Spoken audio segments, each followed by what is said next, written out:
Pessoal, vamos falar sobre a situação lá daquele processo do Xandão contra os empresários bolsonaristas, como é que tá isso e mais alguns absurdos que o Xandão vem fazendo esses dias. Essas notícias foram sugeridas por Peter no OnlyFans, Isentão Sossa e várias outras pessoas. Obrigado aí ao pessoal que sugeriu a notícia, obrigado a você que está assistindo o nosso vídeo. Se você gosta do nosso conteúdo, por favor, deixe o seu like, se inscreva aqui no canal, né? Pessoal, hoje, como eu tenho feito todos os dias, eu fiz um quadro lá no Rumble chamado Giro pela Política no Rumble, em que eu pego todas as notícias de política do dia, faço um grande segmento lá. O link para esse vídeo está na descrição desse vídeo, está no primeiro comentário, está muito interessante o vídeo de hoje. Os problemas que a campanha do Lula está enfrentando. O Lula percebeu que o problema agora é corrupção ou economia. São os dois temas que realmente interessam. O resto todo, pandemia, machismo e não sei o que lá, essas coisas todas, não serve para nada. É corrupção e economia. E olha, isso está deixando o pessoal sem dormir lá na campanha do Lula. Dá uma olhada no link lá, está bem interessante o vídeo de hoje. Pois bem, vamos relembrar esse caso. O Alexandre de Moraes, com base em uma reportagem do jornal Metrópolis, que apontava um grupo de empresários bolsonaristas com algumas mensagens que faziam menção a golpe, coisa e tal, mas não era nada que efetivamente indicasse preparação de um golpe ou coisa e tal, meramente as pessoas confabulando que, olha só, eu preferi um golpe do que determinado candidato ser eleito e coisa e tal. Coisas que não têm tipicidade nenhuma. Com base nisso, numa reportagem de jornal, ele fez uma busca e apreensão. E pior, como a gente falou no último vídeo, ele fez isso atendendo a um pedido de senadores que não são legitimados nesse tipo de ação. Esse pessoal não pode representar diretamente. Quem faz pedido desse tipo é a polícia ou a PGR. Então, ou seja, quem é o autor da ação penal é sempre o PGR. Não pode aceitar, não, porque senador pediu, eu vou botar aqui no processo. Não existe isso. E o juiz, você sabe, existe um princípio da inércia judicial que diz que o juiz não pode decidir coisas além do que é pedido na inicial. Se você faz um pedido para aquele juiz, o máximo que ele pode dar é o que você pede. O mínimo é o que a outra parte pede. Você não pode sair fora daquilo ali. E ele pediu coisa além até do que os senadores pediram. Mesmo que você considerasse os senadores como legítimos para pedir alguma coisa, ele determinou, além do que estava pedido na inicial, além do que pediu a polícia, além do que pediu os senadores, que foi a censura aos perfis daqueles empresários nas redes sociais, particularmente no perfil do Luciano Hang, que curiosamente, como eu mostrei lá na inicial dos policiais no último vídeo, é o cara que menos estava envolvido. Ele não falou em golpe em momento algum, ele em momento algum falou qualquer coisa que seja assim, minimamente suspeita de ter relação com golpe, e no entanto foi o cara que foi mais penalizado, inclusive com a censura dos perfis, né?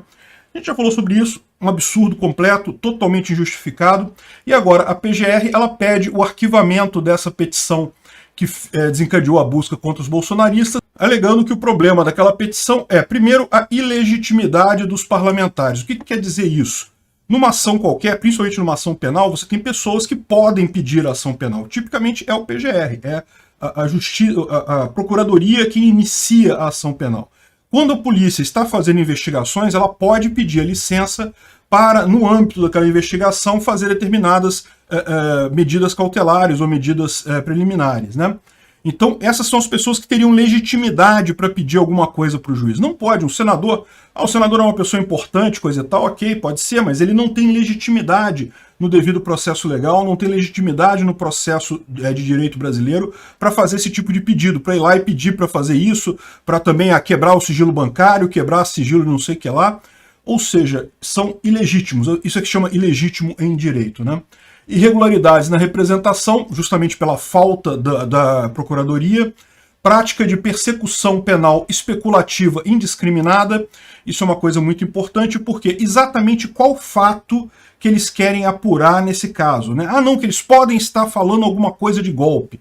Não, isso é especulação, não tem nada que indique que eles estejam planejando um golpe naquelas mensagens, né? Veja, eu concordo, se tivesse uma mensagem naquelas conversas de algum empresário falando assim, vamos chamar um monte de gente para fazer um golpe, quanto será que custa contratar um atirador, um negócio assim? Se tivesse uma mensagem desse tipo, eu entendo que mesmo assim não seria crime, mas valeria a pena você investigar. Porque se o cara está falando aquilo ali, pode ser que ele esteja correndo atrás de fazer coisas nesse sentido realmente, né?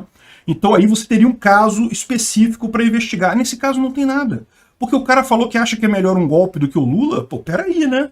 É a opinião dele, né? Você pode discordar da opinião dele, eu discordo da opinião dele, mas é uma opinião, claramente, ele não está querendo um golpe, ele não tá chamando um golpe dele, né? E depois, exploração eleitoral, ou seja, eles estão fazendo isso contra um lado e não fazem contra o outro.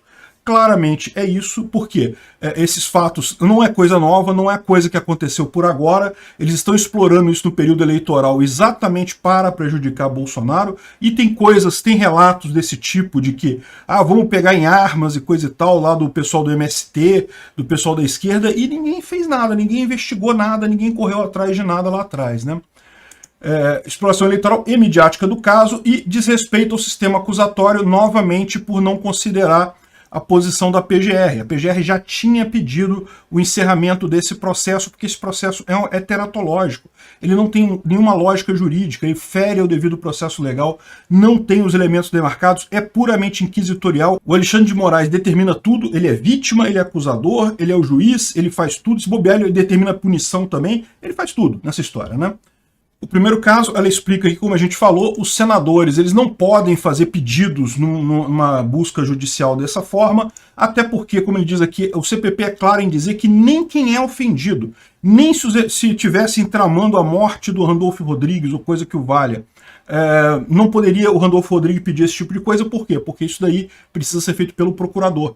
É óbvio, você tem que ter a parte isenta, que é a Procuradoria-Geral da República, para iniciar o processo de perseguição criminal. Se você começa a ter a vítima e a outra parte decidindo coisas, não adianta, você vai ter briga, né? Porque por definição essas partes estão envolvidas no processo. Enfim, realmente um monte de ilegalidades que ela coloca aqui. Infelizmente, o que vai acontecer com isso daqui? Quem vai decidir sobre isso é o Alexandre de Moraes. O que ele vai decidir? A gente sabe que ele não vai voltar atrás, né? Infelizmente, essa é a situação que a gente está vivendo hoje, né? O Aras está reclamando lá na PGR porque está sendo sabotado com centenas de representações criminais baseadas em notícias de jornal. Ou seja, o que esse pessoal da esquerda tem feito? Bota uma notícia no jornal dizendo que, sei lá, Bolsonaro comprou imóvel em dinheiro vivo, que é falso, né? A gente já viu isso, já expliquei lá no Giro pela Política, lá no Rumble, que aquela expressão não quer dizer dinheiro vivo, ao contrário, quer dizer apenas que foi em reais, pode ser em qualquer tipo de pagamento, não fala qual tipo de pagamento ali. Mas tem uma notícia no jornal dizendo que foi em dinheiro vivo, então tem que investigar. Não existe isso. A menos que você tenha evidência real de um crime, essa coisa não funciona assim. Não basta um jornalista dizer alguma coisa e você já vai investigar aquilo ali, né? Ou seja, claramente o que está acontecendo? A esquerda planta uma notícia no jornal. O jornalista publica aquela notícia porque quer ajudar a esquerda. A gente viu lá também no Giro pela Política lá do Rumble que a pesquisa feita entre jornalistas mostra que 80% são de esquerda. Entre esquerda, centro-esquerda e extrema esquerda, 81% dos jornalistas brasileiros são de esquerda. Ou seja, né, o candidato esquerdista inventa uma notícia contra o adversário dele, o jornalista publica aquela notícia e agora querem que a PGR vá investigar uma notícia que não tem base nenhuma, não tem evidência de nada, não tem nada ali, foi claramente plantada para criar uma narrativa em cima daquilo ali. E o que ele está falando isso é literalmente sabotagem. Por quê? Porque a PGR ela tem ações de fato preocupantes, ela tem coisas para fazer, ela não está ali olhando para o teto esperando as coisas acontecerem, ela tem o que fazer. A questão toda ela está sendo sequestrada por essa mania da esquerda de ficar tentando criar algum fato jurídico contra o Bolsonaro e jogar a notícia no jornal e depois querer que investigue a notícia, como se isso representasse alguma coisa em termos de crime, né?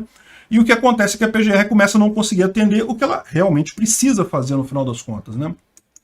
Enfim, teve uma desembargadora também que a Marília Castro Neves, que criticou isso aqui, chamou o AI-5 que o Toffoli e o Alexandre de Moraes estão fabricando, falou mal dele, dançou e não sei o que lá.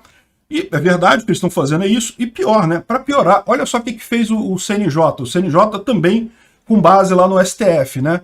Ele baixou uma regra hoje para impedir que juízes façam manifestações públicas em rede social e na imprensa contra o sistema eletrônico de votação. Aí você fala assim, não, peraí, mas isso é contra o sistema eletrônico de votação, não é contra o Alexandre de Moraes, né?